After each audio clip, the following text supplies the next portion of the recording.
Hi everyone, and welcome to Club Live here at Club at 22, the Rangers podcast. We are live on YouTube tonight, so get your comments in. We'll do our best to answer them. Just before I introduce my guests, I would like to say we have finally hit 1 million views on YouTube, which is mental. When we first started this, if somebody told us we'd hit 1 million views, I wouldn't have believed you.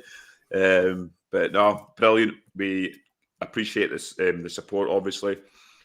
If you can continue to help us grow the channel, hit like, subscribe, much appreciated. You can join the YouTube channel for as little as 99p a month. You can also buy the podcast a coffee and join the coffee buy membership via buymeacoffee.com. All the links are in the description below. So, introducing my guest, we're missing Ryan today. He's had a nervous breakdown again, so we might not see him for a while. Only joking, Ryan. Introducing my guest first. Scott Carney, how are we today? 1 million views, 1 million views, mate. Like you said, mate, I know there's obviously YouTube channels out there that have got hundreds and millions of views. I get that, but for us to sit and start this and the way we did to get over 1 million views, quite a milestone, honestly. And one of the moments you kind of pinch yourself and you go, God, whatever we're doing seems to work and people seem to like it, which is brilliant. It's a great feeling, it really is. Very proud of that. I'm very, very proud of that. You're right, mate. I would never have believed anyone if they'd said at the start that we were going to hit 1 million views. It's just absolutely bananas, man. Absolutely crazy. But yes, it's been the Wild West out there this week, I think. It's been wild. Absolutely wild. And the fallout from the old firm seems to be lingering on and on and on. And, well, lads, we get to go and watch Rangers v Kilmarnock at Ibrox tomorrow. What could possibly go wrong? We do. The only benefit to that, Carney, it's at 3 o'clock on a Saturday, which means you can have a beverage before and that's true afterwards, so you can erase what happens. But yeah, Curry Munchard, I actually seen that. Scotia, 1 million's not in Scotia, his OnlyFans. He's got millions and millions of subscribers, but bringing him in, Scotia, what's your thoughts? 1 million views. Obviously, it's down to you. You're the face of Club at 22, so it's down to you, to be honest. Down to Ryan. No, it's mad, isn't it? It's really appreciated. I didn't think we would ever get to that, really. It would be better if it was in a week when we were celebrating more than we have been, because, like Carney says, it has been a bit of a miserable week. Probably one of the most miserable weeks since we've been doing this pods, if we're being honest. It's just been a strange one, really. I've had to take myself away from the usual follow Rangers Twitter and stuff like that over the last 2 days. Stopped looking at much apart from what was coming through in the group chats and things like that. But we go again, and here's to the next 1 million. Exactly, mate, exactly.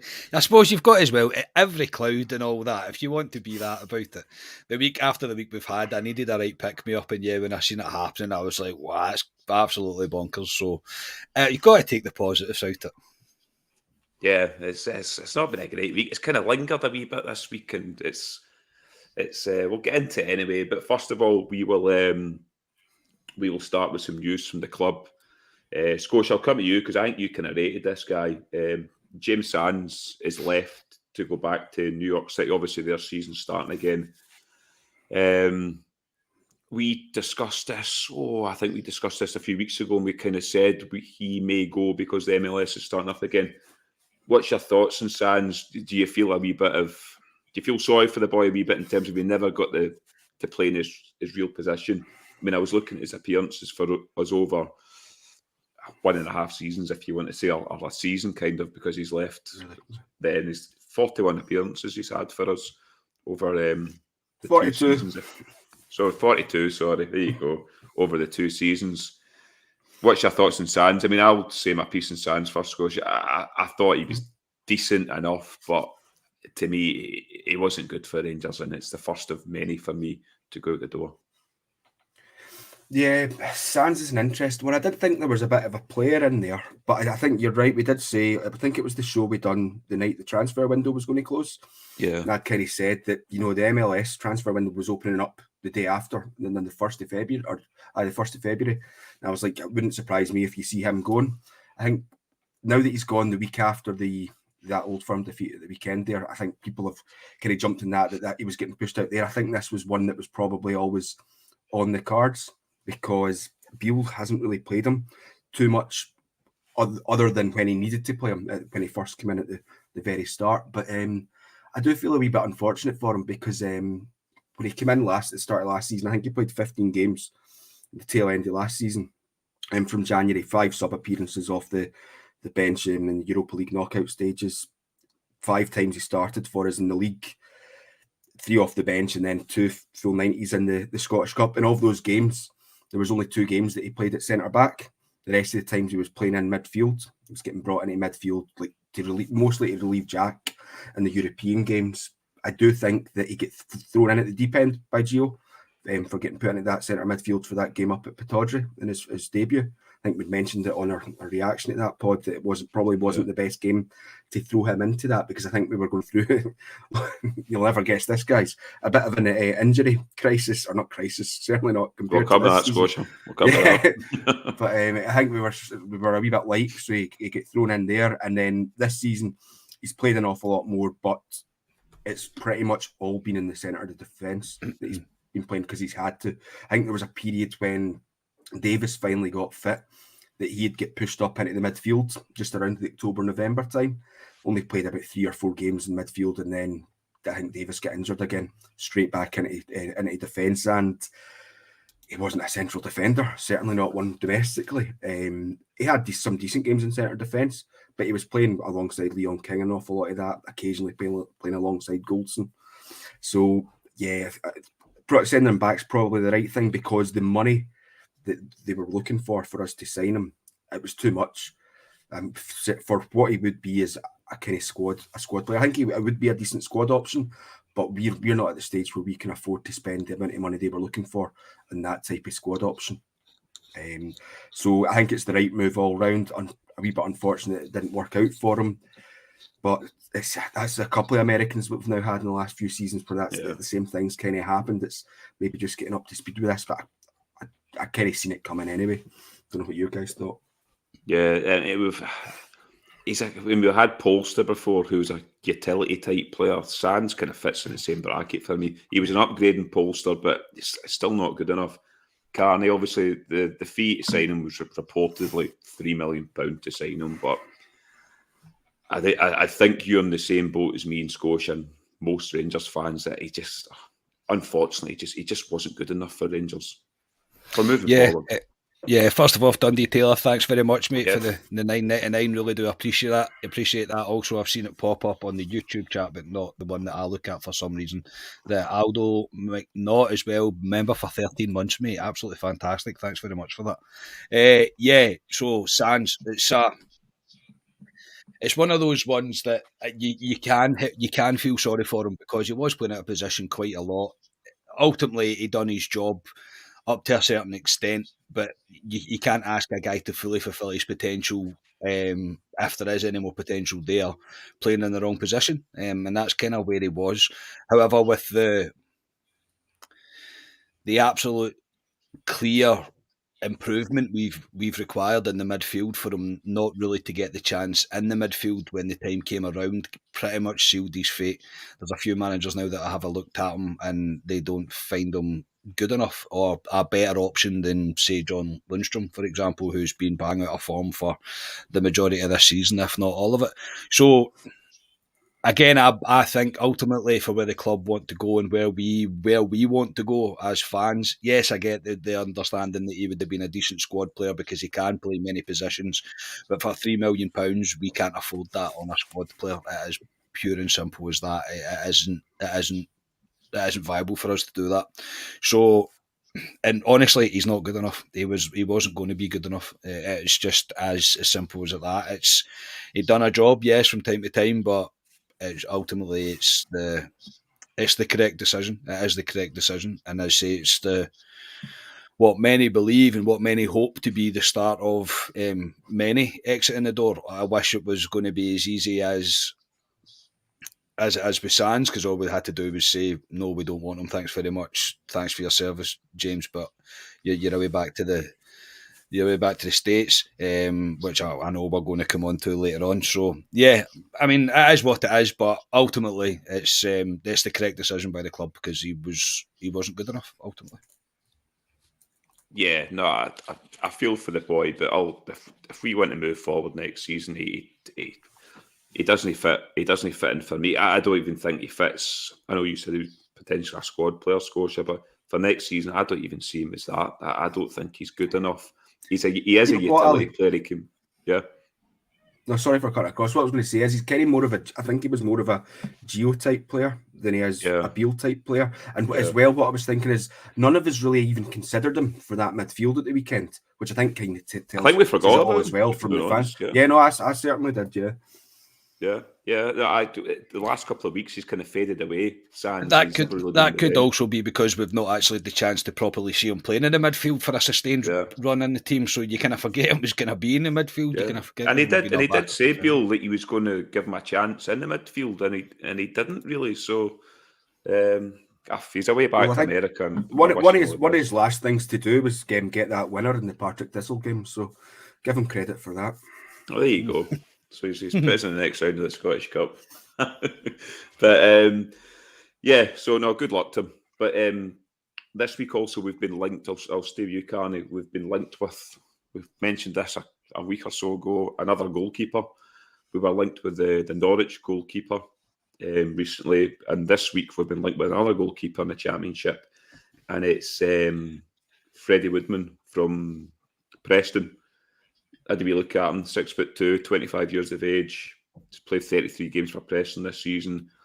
Played for Kilmarnock back in 2017 and Aberdeen the following season on loan. Good age, reportedly 3.5 million. I think this is the first of many, many goalkeepers we'll be linked with, Carney. But this is a major key position for us next season. I would go as far as say it's our top priority next season to get a goalkeeper in. I would 100% agree, mate. And depending on what happens, and people will hate me saying this, depends what happens with Alfredo. I would say that in the striking position is two of the key parts of our recruitment in the summer. We're going to be linked with everybody, mate. We're going to be linked with everybody that's roughly 25, 26, coming into their prime. We can get them for a decent amount of money. By that I mean like 3 to 5 million around that bracket. I know very little about the guy. I'm not going to lie. I've not watched any Preston games. I don't think I wouldn't be able to tell you the last time I watched a Preston game. But we are going to be constantly linked now with these areas. But again, even at that, it's an easy one for people to put out there. It's an easy one for clickbait, basically. It's an easy one for clickbait because everybody knows that Rangers need a goalkeeper. We all know what's going to happen in the summer. So we're at the point now where we will get linked with left, right and centre. What I would say is this is all going to be down to how much the club are going to make available, and there is going to need to be a significant amount of money spent in the summer. I don't think any of us would doubt that. I hope the club are already planning for that, and I hope things are already in place for their sake more than anybody else's. But this is an area that I wouldn't be scrimping on because I, like you, mate, I think it's vital for Rangers to have a solid goalkeeper. We are a team that very rarely gets put under a serious amount of pressure domestically. It's the perfect example of the keeper that we need is Alan McGregor and is Andy Gorham, whereas they don't do very much for 90 minutes, but when they're called into action, they're absolutely there and they're absolutely on it, and it will be hard to come by. It will be hard to come by for Rangers to replace Alan McGregor, because there has been many keepers that we've been privileged to see. I do think we have been privileged when we've been brought up with the keepers that we've seen. But yeah, the club are going to need to get this one pretty spot on, and I say it's definitely one of, if not the top priority going into the next season. It's not an area that I've really looked into and got deep into. We constantly get linked with different people. I see people in the chat as well all the time saying different goalkeepers we should be having a look at. It's not an area I've really got into. Maybe Scotia have done a wee bit more on that because Scotia's the stats guy and he tends to know things about keepers that I wouldn't. But there's no doubt, mate, that this is going to be a massive priority. If Ross Wilson's still in charge, this is or still the footballing director, whatever you call it, director of football, he's going to need to be he's going to need to get this one pretty spot on. I don't envy anybody at Rangers making the decision on who the next keeper's going to be. Yeah, Scotia, I'd expect you've seen all of Preston's games this season in the Championship. You've got a full breakdown on Freddie Woodman, exactly what he's about. What's your thoughts on him? And the under, what we've basically said, well, he'll be the first of umpteen goalkeepers we'll be linked with till the summer. Yeah, no, surprisingly, I've not watched any of Preston games this season because usually there'll be an Serie A game on instead. If he played in Italy, you would have watched them. I probably would have. Although, in saying that, we've all actually seen it. I know we've all actually seen him play against us because he played against us. I do remember back when he was at Killie. I can't really remember much about the game. We drew 0-0 with Killie. I think it was Caixinha's third or fourth game in charge.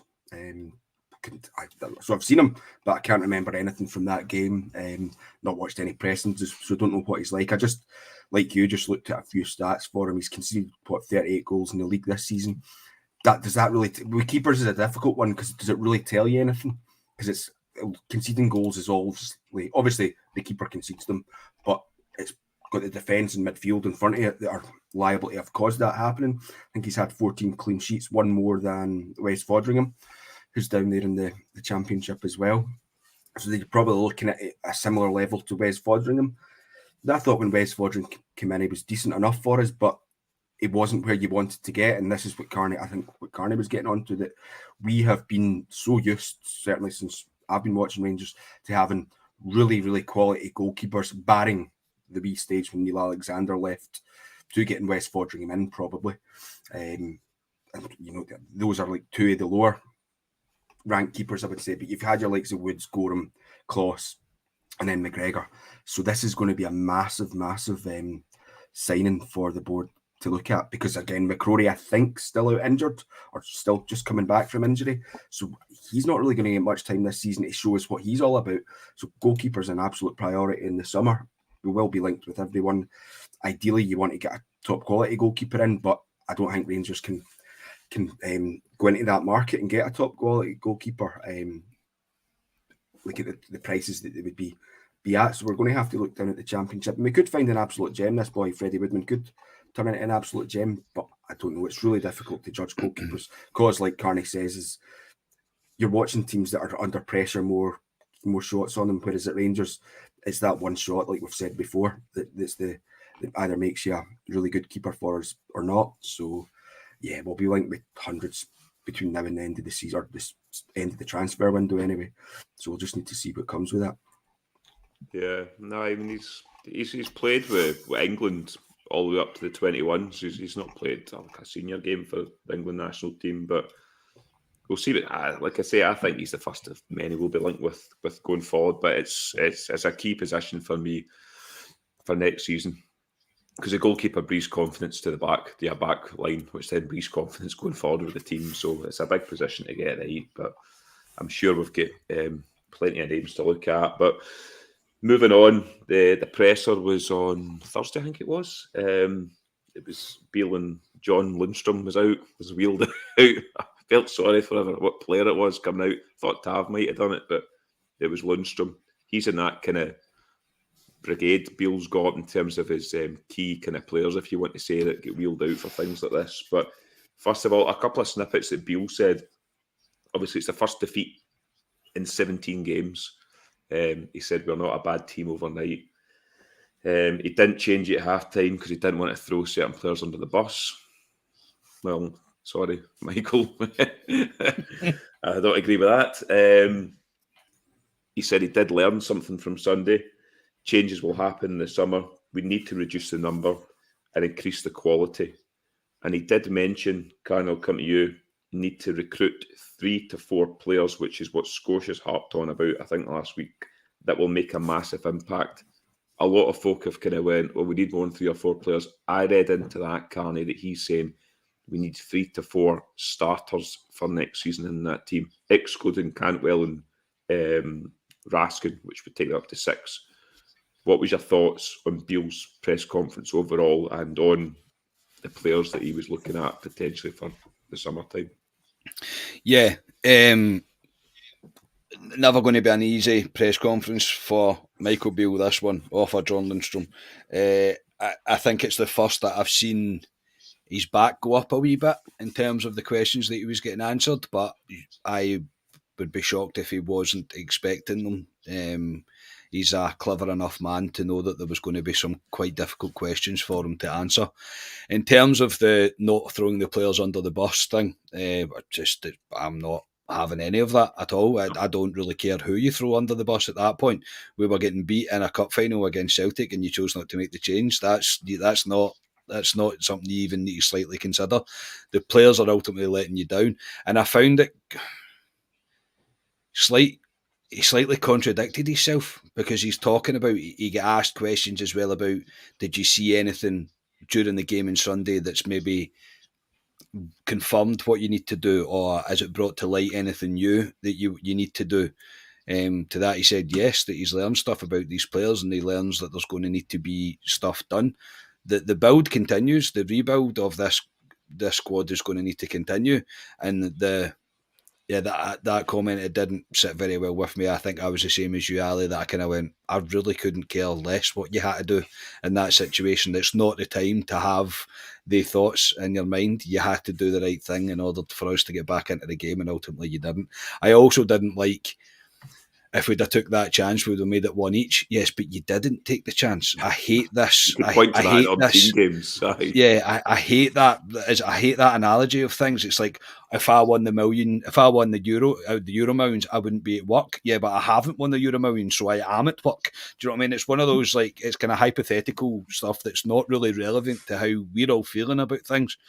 So I do feel like he did at points have his back up, though. I think he thought, I'm not really enjoying where this is going. And I do think he's going to be hurting. Of course, he's going to be hurting the way we probably all are. He obviously picked that team thinking that it was the best team to go out and get a result off whatever game plan it was going to be. And that was another thing that concerned me as well when they said it. And I'm sorry for all the negativity, but I'm being honest here. When he said ultimately we didn't carry out the game plan, I don't know what your game plan was. I thought the game plan was to sit off Celtic and contain them, and you said that we were going to need to match up with them, but we didn't set out to do that. He said we've had a discussion about it, it's going to happen internally, but you're not telling me the entire team went out onto that pitch and completely ignored everything that you told them to go and do. So I can get that we tried to do something and it didn't work, but I don't think we did try and do what he's trying to make us believe that we went out to do. Does that make sense what I said there? Yeah. And anyway, in terms of recruitment, 100%, mate. We need 3 or 4 starters, and I would say 4 starters at a minimum within this team. The opportunity is coming around now for this team to be stripped to a certain extent. There is a lot of players coming to the end of their contract. I think there's a lot of players within a contract that could potentially be moved on, and there would be sellers for. It would be buyers for. I don't think there's going to be buyers for everybody that I wish to get moved on. Again, we'll probably come to that as well. But 3 or 4 minimum, mate, starters in that team. I had no doubt. The top 2 priority, as I say, for me, mentioned earlier, was definitely a goalkeeper, and I think definitely a striker, and arguably one in the midfield. I think you need one in each area of the pitch that are an absolute shoe-in to start games and can push whoever has the jersey at the time. And I don't mean push as in Adam Devine pushing on James Tavernier. I mean someone that can actually physically take the shot from them and be like, no, that's going to be my shot when they get their opportunity, because we've seen too many times now under this period of Ross Wilson where players that have came in, when they get their opportunity, they don't take it. And we can't be doing that anymore. We have to have players that are absolutely ready, absolutely any time to go and to put a performance in order to state their claim. So I think 3 or 4 is the kind of minimum, and it has to be starters. I fully expect some squad players in inverted commas to also be recruited because we're quite short in some areas. But I know 3 or 4 at a minimum, mate. Yeah, no, Scotia, you've been you said for the last week or so there that you thought 3 or 4 players coming to that first team was what you basically thought. Obviously, it's dependent on who stays. Brian Kent, Morelos, Brian Jack. It's probably the 3 out of the out of contract guys that they may look to keep. what was your thoughts on the pressure, Scotia, and with the 3 or 4 kind of first team players coming in? The pressure was going to be what it was going to be, just given that it was the defeat, given that there'd been a few days as well for it to simmer over without really hearing anything more. Because I don't, was there a proper press? No, there was a proper press conference after the game on Sunday, but there wasn't really much come out of that because it was just so soon after it. So it was always going to kind of be that way in terms of what it was. Said a few things that were a bit strange to me. In terms of, he noticed stuff in the first half but didn't want to throw players under the bus. No, part of me was like, well, will you just then try to get the same reaction that you got in the second half of the game at Ibrox in the new year? Because he's tried that a few times and it's worked a few times, but I think loads of people have even said that there's only so often that'll last for. It'll run out of steam at one point, and unfortunately it was the game on Sunday where that kind of the second half bounce that we were getting failed to materialise. So that was what it was there. In terms of the recruitment, yeah, I think an awful lot of people are looking for like this big, massive squad overhaul, which it won't happen unless we were able to shift some players on, which I think there's a few that will be able to get moved on. But for me, if things kind of stay where they are at the moment, if one of Kent and Morelos stay, then I reckon it'll be 3 to 4 players, and one of those players will be Tillman, which I know will come on to another bit of news later on, but there's something that's come out in the press in the last 24 hours that kind of puts me in a position that I think Tillman's now certainly will be more of a priority to get signed down. But I would say a goalkeeper, striker, and probably someone else in the middle of the park. For me, I know Beale's come out and said that he wants another kind of backup centre half. To me, that's not as big of an issue right now in terms other than getting another midfielder in, given that the form that the two of our midfielders that have got longer periods of time on their contract are putting in performances at the moment.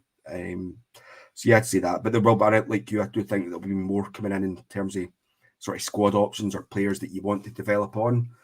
But yeah, I kind of see that kind of being the case. I don't see it being 5 or 6 unless there are radical changes of players going out the door. And you're looking at players that, are you going to be able to bring someone in that'll get to that level straight away based on how much money we've got available? Because I think was it Robertson came out and said that it was something like 55 million on wages or something like that. So it was really high. It was a high amount on our wages, and it was getting higher and higher.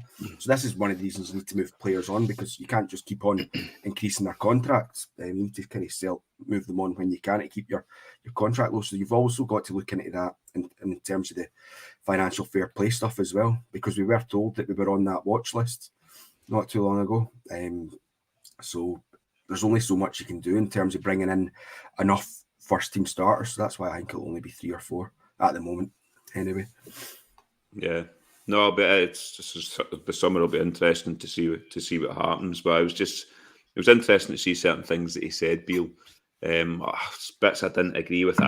He's not going to come out and say me as a complete arse on Sunday. He's saying things that we know he's going to say. It's a presser. But before I come on to John Lundstrom, it is time for my favourite part of the podcast, Carney. It's the Manscaped promo. So time for a word from our sponsored Manscaped. Spring has sprung with our friends at Manscaped, the leaders in below the waist grooming, have the best tools for some spring cleaning. Look your best this spring and join the other 8 million men who trust Manscaped. Use code CLUB at 22 to get 20% off and free shipping at manscaped.com. Manscaped are here to change the way all the fellas can take care of ourselves and groom with the Performance Package 4.0. Inside this ball care bundle, you'll find the Lawnmower 4.0 trimmer, Weed Whacker ear, and Norse hair trimmer, Crop Preserver ball deodorant, Crop Reviver toner. Additionally, if you purchase now, you'll receive 2 free gifts, the Performance Boxer Briefs and Shed Travel Bag. Always use the right tools for the job and head to our website and check out all the tools to help you upgrade your hygiene routine. Save 20% off and free shipping with the code CLUB at 22 at manscaped.com. That's 20% off and free shipping with the code CLUB at 22 at manscaped.com. What will your balls do? I was on mute, mate. Sorry, your balls will thank you. Just in case I laughed at you, I put myself on mute. So close there, eh? Yeah. At least So that's me close, not mate. doing a manscape for the next couple of weeks. I don't know who's next. Yeah. Ryan or Scotia. Yeah, So no. yeah, No, that was good, mate. That was good. Well done. Spring is sprung and all that. Yes, I yeah, know. I know. As I I say, know. you got at least you're thankful, mate. Because see some of the stuff they send me through that we're meant to read out. I'm like, I'm not reading that. Like, I'm not reading that. I'm not even asking the lads to read that out. That's not happening. But no, as always, thank you to Manscaped for their continued Yes. support. They are superb with us. They are absolutely brilliant. So yes, thank you to Manscaped. Somebody's asked what's a weed whacker. The weed whacker's the nose thing. The nose thing. Yeah, the nose thing. It's a wee cracker, so it is. Yeah, it's a wee cracker. Yeah, so there you go. Order one. Use our code. There you go. Sort yourself out. It's a pity they're not get stuff for your beard, Scotia. You could trial on your beard and stuff. Don't worry, this beard will be getting shaved off soon. You were all kind of molesting it on Sunday evening. No, because I desperately want to get you to get it shaped, man, because it'll look cracking. Like, mate, there's so many people have beard envy of your beard. Genuinely, there's like people in the comment that saying that your beard, it's tremendous, mate. It's absolutely tremendous. Get your pictures in now because it'll be coming off in the next week or two. Don't say that. Your OnlyFans will go down, Scotia. Last thing you need. Anyway, moving on. We're not here to talk about Scotia's beard and how good he looks, but the second part of the press conference was John Lundstrom, who's probably not everyone's favourite player right now at the moment in terms of his performances. I'll come to you, Scotia, but I'll just read a couple of snippets from his presser. He basically said, disappointed he wasn't involved in the game as much as he wanted, was a yard off it here and there, and wasn't the game plan we wanted to get up in their faces. We didn't have a chance to get on the ball first half. He says, success for this club is winning the league. We want to push Celtic as close as we can and get ourselves to the cup final. Not win it, even though we did kind of say that later on. We're building and focusing on our game at the weekend and trying to put things right. I don't think the gap is massive. We have showed we're a really good team. I just felt we weren't ourselves on the day and didn't get it right. Again, Scotia, John Lundstrom isn't going to come out and say what we all think or what we want to hear, but what was your thoughts on John Lundstrom and John Lundstrom this season? We've had our say in John Lundstrom this season, but he was extremely poor in that game. But it's not been a one-off this season, let's say that. No, I don't want to get too bashing in John Lundstrom because I've done that quite recently already in the pod. He's not been my favourite player this season. No, given that I think we'd all put him for being player of the season. He's no, we did, didn't we? certainly not taking that on board. No, he's been really poor this season, and that injury one, I was like, and of course he's going to come out and say, yeah, he was fit. But Beale had said it in his presser as well. That I think 24 or 25 players that were available. He said that were all declared themselves fit, which I suppose kind of happens coming up to a cup final. But he was on that podcast. We've spoken about it before earlier on in the season, where he said that he was carrying a bit of knock. Yeah. What I would say in his defence, not in his defence as such, but at least he came out to the press, given how poorly he played and Kenny done it, because I was kind of expecting that it would have been given to someone like Jack or something like that. I didn't expect it to be Tav or Lundstrom. I just had a feeling that it was going to be someone like Jack, who wasn't really involved in the rubbish part of the game. Not that any of it was really good, to be honest. But he said that, and he's just, to be honest, it's the first player press conference I've actually sat through and listened to fully for a long time. Probably one of only 2 or 3 times I've done it this season. And he, like you say, he's just saying the things that you expect him to say. I think the question that was asked in terms of what does a positive season look like, I hadn't listened to it until I listened to today. So I'd only seen like people commenting on Twitter, and the way it was reported on Twitter, I was like, no, that's a really poor thing to say. But having listened to what he said, some of the comments are getting taken out of context and moved around to when he said them. I think he did clearly say that, you know, the league's winning is the most important thing, and it should be that. But what kind of how he was answering it in terms of what does the season look like? Well, yeah, it's going to have to be a push close for the league, and it is getting into the cup final and winning it. That's what more can he say than that? Because that's what it needs to be. No, it wasn't a great it wasn't an inspiring press conference. Let's put it that way. But a wee bit of credit for him for coming out and having to face with it, because it probably wasn't very pleasant in that room just as they were coming out. Let's put it that way. Yeah, Carney, he must have lost the bet in the dressing room to do the presser for that one. It's not a good one to do after what happened on Sunday, and especially with his performance. What was your thoughts on some of his comments? It is one of those things that people are always going to take it the wrong way because of the way that the mood is just now. He can't come out and go, I have been absolutely stinking all season, by the way. Like, he can't say that. He just can't, because he's kind of making a rod for his own back at that point. What I don't like is that, again, we are, and Beale said it as well, is this: we're a formed team, we're winning games. Yeah, we are winning games. I do get that. I mean, Hearts aside, Hearts was a terrific performance, genuinely was.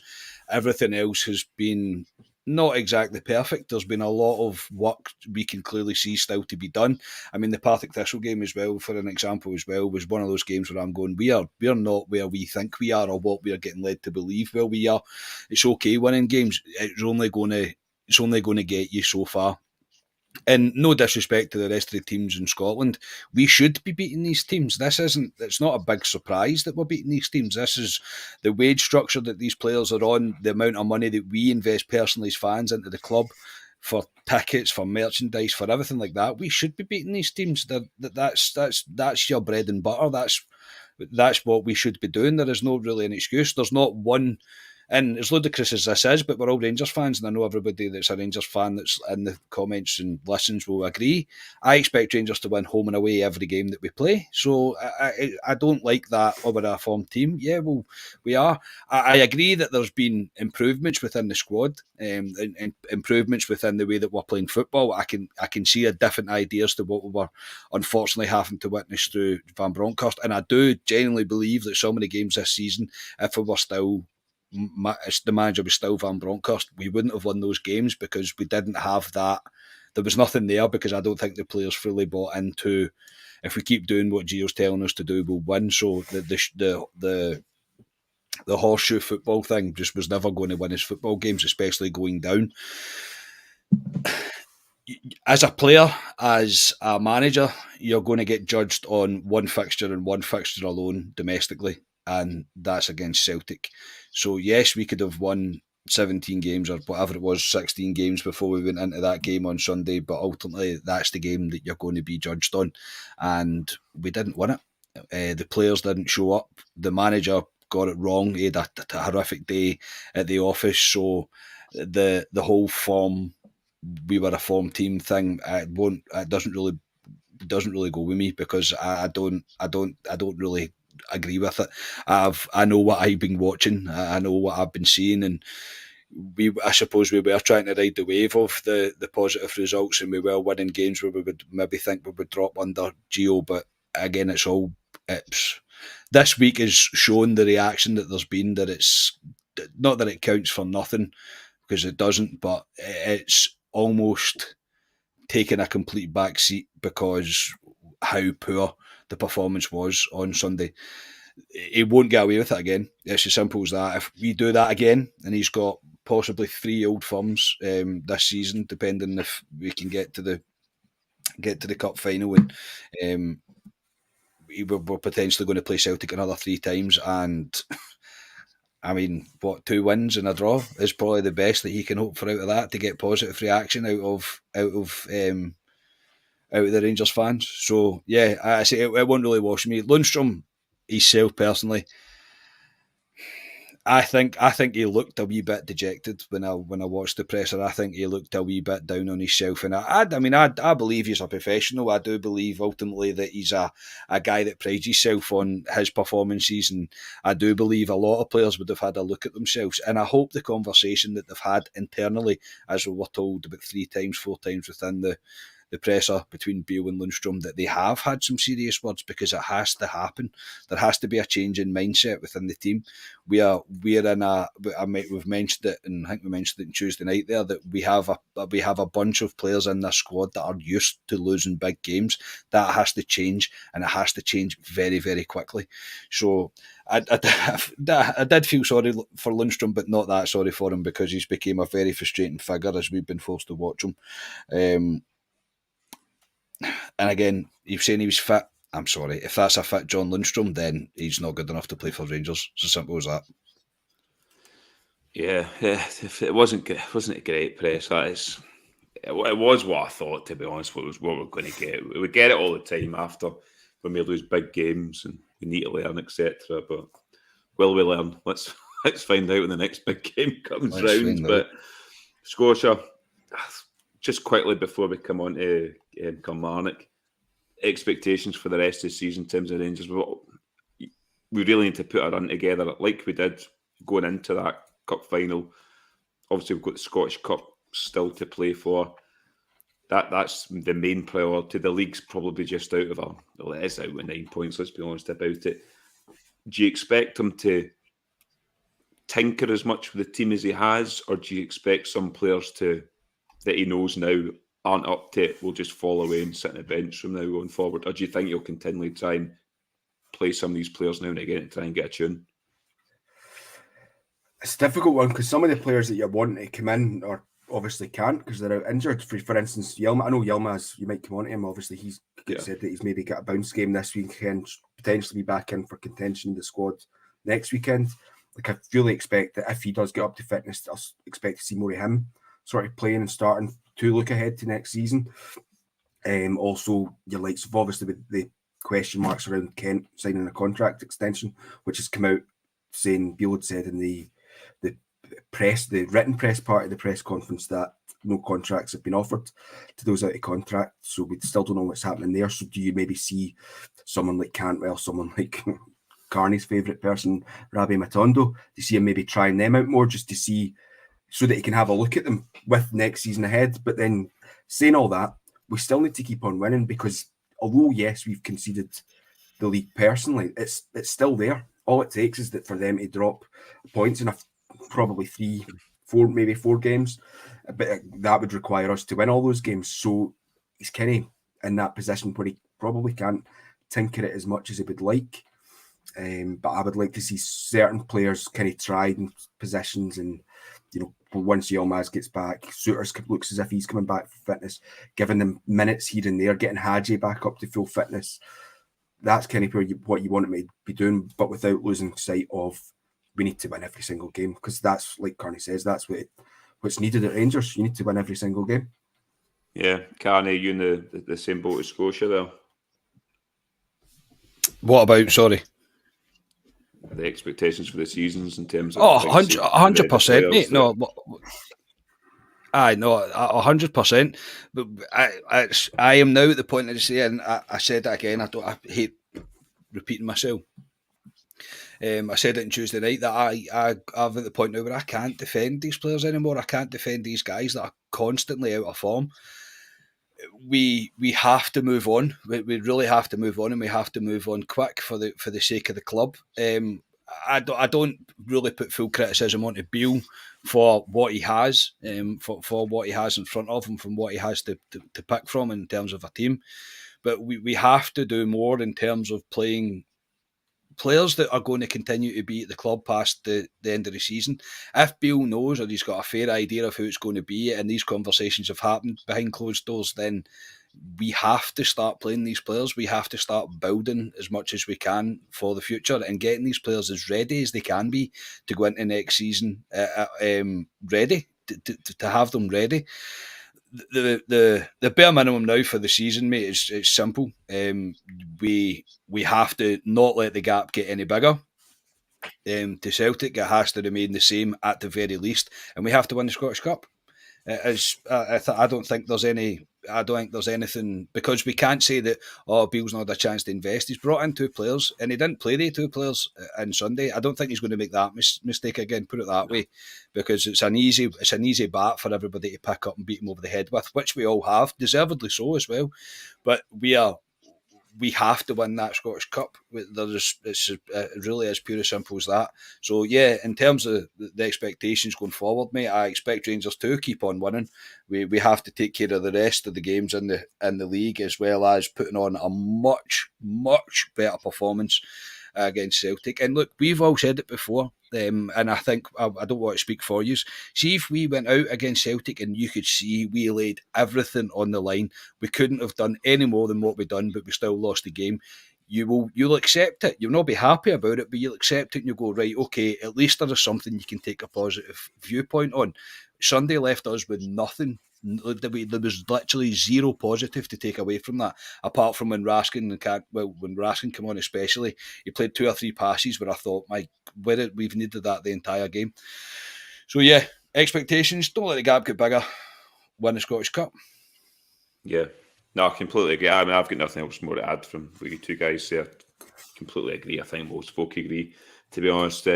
Moving on to, just before we move on to Kilmarnock at the weekend, in Beale's presser, we got an update on Tom Lawrence and our pal Kamar Roof.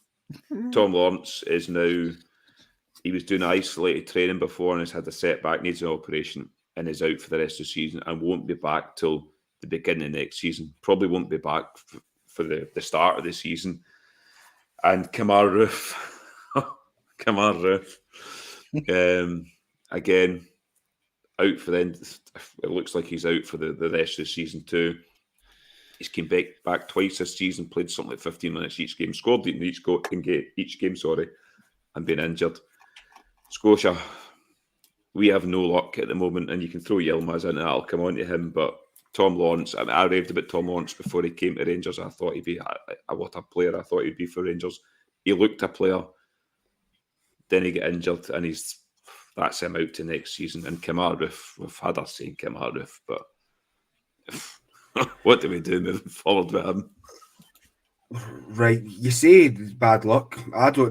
It's getting to the stage where it can't just be bad luck. I agree with you there. I agree with you. There's too many players out for far too long.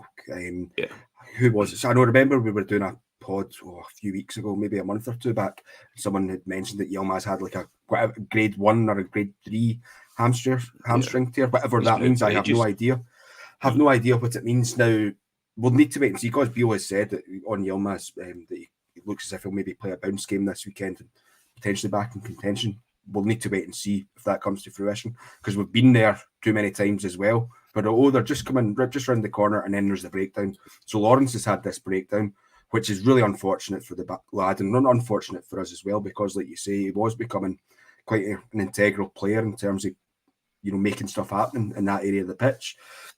What I would say in the Lawrence one, and I kind of alluded to it earlier, is that for me that kind of signals that Tillman then must be signed at all costs, because I don't think Lawrence is going to be back until what they call the end of pre-season potentially next year. So that's not ideal with more than likely Champions League qualifier. So for me, that kind of makes the door wider in terms of the board agreeing to put the money out for Tillman to come in. So it's unfortunate for Lawrence, but yeah, there's some. We need to look seriously at what's going on with the injuries, because I think we're in the same. We use the same company as Liverpool do, and I think Liverpool have been kind of ravaged with injuries this season as well. I think I had a wee quick look in the Anfield Wrap, and there was an article from like the start of January saying that there was 20 players had missed from Liverpool had missed up to 159 games between them, for half a season, and ours must be similar to that. I don't know. I've not had a look in detail about it there, but yeah, it needs to be looked at there. And then Kamar Roof, we were kind of talking off air about Kamar Roof, and it's like, what do you do? I've seen a few people in the comments with Roof there as well, like, I need to get rid of him. The problem we've got is no one will sign him. If he's got an injury problem, no one will sign him. So it would be a case of just saying, right, we'll release you, but we then will need to pay all his wages for that remaining year out. So I'm not a contract lawyer or anything like that, so I don't know exactly how they work. So is it in our best interests to do that, or are we just as well keeping him around because it may work out? I don't know, but it's getting ridiculous. Where if he's made of chocolate, that boy. Yeah, Kahane, it's Tom Lawrence is a big one for me, because I raved about him before he came. Kamar Roof, we all know what Kamar Roof is. It's not a surprise, that one, but the Lawrence one in particular, it just sums up this season, doesn't it? Yeah, Tom Lawrence is a real slow one. It is a real slow one. Obviously, it all went a bit quiet on him into here now that he's out until the start of next season or the end of pre-season. It's a real disappointing. A real disappointing bit of news, and I feel for him. I really do feel for him. He must be gutted. He must be absolutely gutted coming to a new team and starting the way he did. He looked like a real player. I say you were banging the drum about him, mate, and after I seen him, quite rightly so. It's a slow one. It really is, and I just need to hope that he can get through it mentally as well, and he can come back fighting fit. Let's hope that he can. But to require another operation, it's terrible luck for him. It really is. I'm gutted that I'm not going to see Lawrence for the rest of this season. Kamar Roof. I'm going to try and not have a tinfoil hat on here, okay? To me, there's more in it than just our medical staff and Kamar Roof having bad luck. I think Kamar Roof is very easy. I look, and again, I'm outside of looking in. I think it's very easy for him to turn around and say, "Sorry, Gaffer, I've got a knock." I do. I don't know if he's as committed as we'd all like to believe that he is. Because there has to be more to this. There's got to be. The guy can't be this injury prone. If he's that bad, he literally couldn't cross the street without getting an injury. So there has to be more to it than this, than just, he's injured and out for the season. I agree with Scotia, though, that who's going to buy him? There's nobody that's going to buy him based on what they've seen for this season. And the guy must be getting to the point where he's thinking, I'd be best retiring. If there is indeed a deep lying problem that he can't seem to resolve, because it can't be good for him either. It can't be good for him to constantly be out, get himself fit, and then drop out again for the rest of the season. So a real difficult one with Roof. I don't know if it's worth Rangers paying him up and moving him on. I think that would only please fans more than anything else. At the end of the day, you're still going to need to pay his wages, and he might get fit, but I just seriously doubt it. We all said it when he was coming back fit. We all went, well, we'll get injured again, and yeah, here we are now, where Kamar Roof's out for the rest of the season. So yeah, but Kamar Roof is what it is, unfortunately, and I would do everything that I possibly could to try and get some form of money for him now and get him to move on, because we can't, same as obviously Hollander's coming to the end of his contract, but I'd said the same about Hollander. They're ultimately not contributing enough to the team. I know Kamar Roof comes back and scores, yeah, and I do believe he's a top-class striker, but there's something not quite right. Something doesn't sit quite right with Kamar Roof for me, but I gutted for Lawrence, mate. Gutted. Yeah, Kamar Roof, he must be in the top bracket of wage earners at Ibrox, I'd imagine. So getting to shift him off the books is going to be hard. Whether we could do a deal with somebody and somebody just takes him as a free, basically, just to get him off the books in terms of wages, I don't know going forward. But I think he'll be there next season. Let's just say that. So, but moving on, we have a game tomorrow. Saturday, 3:00 against Kilmarnock. We'll love a Saturday, 3:00. We can go to the pub for a couple of babies, come back and have a couple more babies after that. But it's Kilmarnock, who are sitting 11th in the league. They have won one out of their last 5. They're fighting for their lives down there. Dundee United are just below them. Wee squad update. We'll have a wee laugh here. John Suter is back in the squad. We've been told this before, though. So whether he's on the bench, I'll believe it when I see it.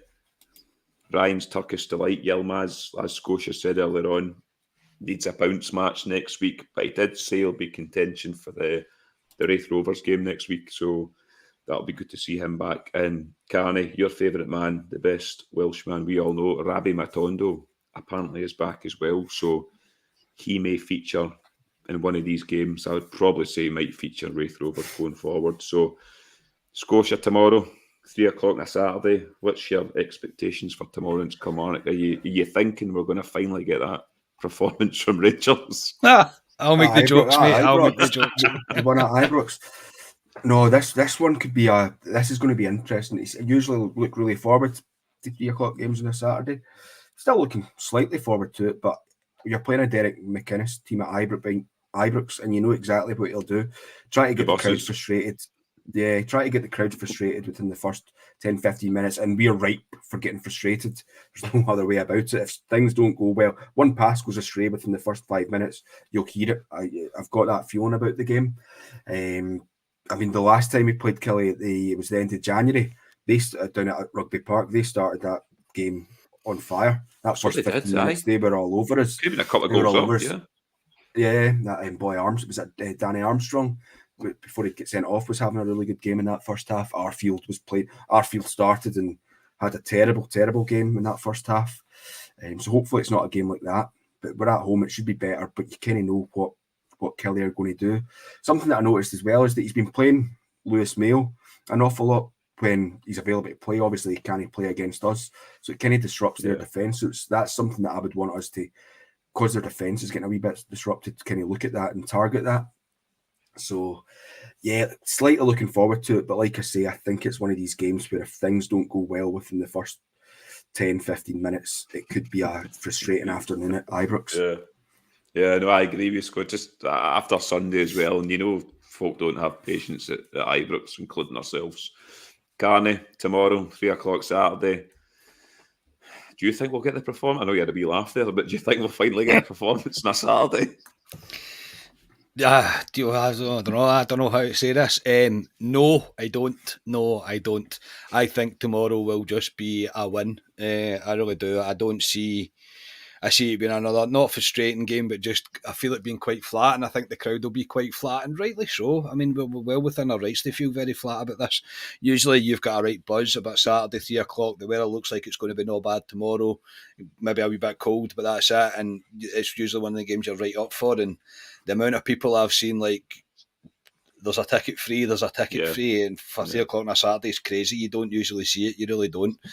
But yeah, I mean, the only thing we can do, mate, is pick ourselves back up, and people will say, what next? What can you do? The only thing you can do is move on to the next game, and tomorrow is it. It'll be a tough game. Kilmarnock they are in a mixed run of form, trying their hardest to survive and not get dragged into the proper relegation battle, if you like. So they'll be trying their hardest, and we know what Derek McInnes will do. So no, I'm not expecting a particularly simple game, mate, or a routine win. I think we'll have our moments. It's all going to depend on who he picks to play, mate. Yeah, it's going to be interesting who we've actually picked in our teams, but it will be interesting who Beale picks in his team. I agree with you. I agree with Scotia. I think McInnes will set up to frustrate us and frustrate the fans. I'm not expecting a high volume of goals with Rangers tomorrow. I'm expecting what you said, Carney, a winning up the road. And that's what we need. I want the performance. I'd love a lot of goals tomorrow, but I just can't see it. And I hope I'm wrong, but team scores and first goal score, I'll go first on my team. And I'm interested to see if you've got the same as me. I don't think you'll have the same front three as me. I don't think Beale will play my front three, but this is what I'm going to go with. McGregor, Tav, Goldson Davies, Barisic, Raskin, Jack, Cantwell, Ryan Kent, Antonio Cholak, and Alfredo Morelos. That is my team. I'm going 2-0 Rangers, and I'm going to go Cholak to score first. Scotia, what are you? What was your score? 2-0? 2-0. All right, okay. I know you mentioned, I was considering, would he maybe play Cholak up top with Alfie? I probably think not, given the I don't news think he that's come will, out about but Roof. yeah. No, given the news that's come out about Roof, I don't think now's the time that he can start doing that anymore, because you've only got two strikers, really, and the other one's three if you're including Sakala in that mix. So I think the time to see Cholak and Morelos play is gone now because of the Roof situation. But anyway, that's not what we were discussing. My team, slightly different. McGregor, Tav, Goldson, Davis, Barisic, same. Jack and Raskin as well, same. Although I do expect one of Kamara and Lundstrom to start in front of Jack. But I want Jack to start. He can't. He can't. He just can't. You wait and see. And then sort of my front three: Cantwell, Tillman, Kent, and Morelos. And I would like to see also Hadji get about 45 to 30. Yeah, I think he'll play. Carney. So that's my team. Oh, sorry. I'll score as well. Sorry. I said off for I ain't got to be 3-0 Rangers. Wait, Tillman to score first. That's quite positive, Scotia. I'll take that. Carney, what's yours? What I would play is what I would play if I was picking the team would be McGregor, Devine, Goldson, Davies, Barisic, Jack, Raskin, Cantwell, Tillman, Kent, and Morelos. He will play Tavernier, there's no doubt about it. And the only reason I didn't put Cholak and Alfie up top is exactly the reason Scotia said, because Kamar Roof is made of tracing paper, so he won't be playing for the rest of the season. So I don't think he can take the risk really now to get an injury to another striker. So I wouldn't play Tavernier because I think he's been awful, and I think it's about time that we start being sensible about things more than anything else, because he's not really taking himself out of dodge. He's been so poor. He really has been. His stats are all good. Yes, he scores penalties. I do get all that, but I would give Devine a chance. I don't think he will. I think it'll be Tav that will play there. But yeah, that would be my team. I hope he does not play Kamara or Lundstrom. Honestly, I hope so much that he doesn't play them. I just don't want to see Kamara, and I don't want to see Lundstrom tomorrow. Thank you very much. Maybe bring them on if I'm winning for the last 10 minutes or something if you really need to, but I don't want to see them tomorrow. I really don't. But yeah, shame. I'd like Hadji to get a few minutes. That would be good. And never know, maybe Rabi will make an appearance. And Suter as well. I'd like to see if we're a couple of goals up and we look very secure. I'd like to see Suter if he's on the bench, like you say, Ali. But yeah, I'd maybe like to get him on and get him a bit on it. Yeah, get a better. Yeah, there'd be no danger in that. I'm going to go. Should I be honest? I'm going to go 1-0 Rangers. Alfredo Morelos. That's a win, Carney. So that's positive. Yes, that is a win. That is a win. I'll take that. No, I think we'll be sitting the Viceroy tomorrow, and when it comes, whatever it is, just before 2:00, and the team comes out, we'll all look at each other and go, "Oh God!" You just know. You just know. But no, that's been just over the hour, lads. So I didn't think we'd get to the hour, but we have. We always do. So yeah, I'd like to thank my guests first. First of all, Mr. Scott Carney. I will see you tomorrow as always. Yeah, see you tomorrow, mate. Yeah, see, I know I'll get the wee buzz again. You always do when you're walking up to Ibrox and you see the stadium. You always get the wee buzz back, and it will be good. There he is. As always, Jim, right at the end, mate. As always, an absolute legend, mate. Thank you so much, Jim. Really do appreciate it. You are very much part of the 1 million views, mate. So I really do appreciate that. Yeah, so it is what it is. Oh, Billy as well. What's all happening, Billy? Thank you very much, Billy. Again, very much appreciated, mate. Both members as well. Absolutely superb. Absolutely superb. Thank you so much, gents. Yeah, so as I say, we'll go to tomorrow, mate, and we'll see what happens. We'll see what happens. But yeah, just win, Rangers, just win. Yep, Scotia as well. Thanks for coming on, and don't you dare shave that beard tonight.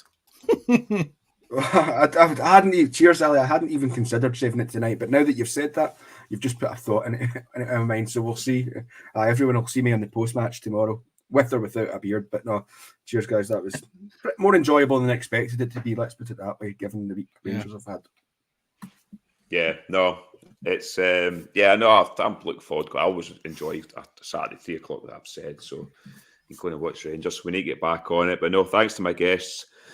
Thanks to everyone in the comments as well. Thanks to the kind donations as well. I think we've had a new subscriber tonight as well, Carney too. So no, thanks very much. We've jumped up in subscribers this week. We're very close to the 4,000 mark. So if you can share, hopefully we can get to that 4,000 mark very soon. So yeah, we will be back tomorrow from the Viceroy with a post-match, hopefully on a positive Rangers performance and win. So we have been Club at 22, the Rangers podcast, and we will see you tomorrow. Good night.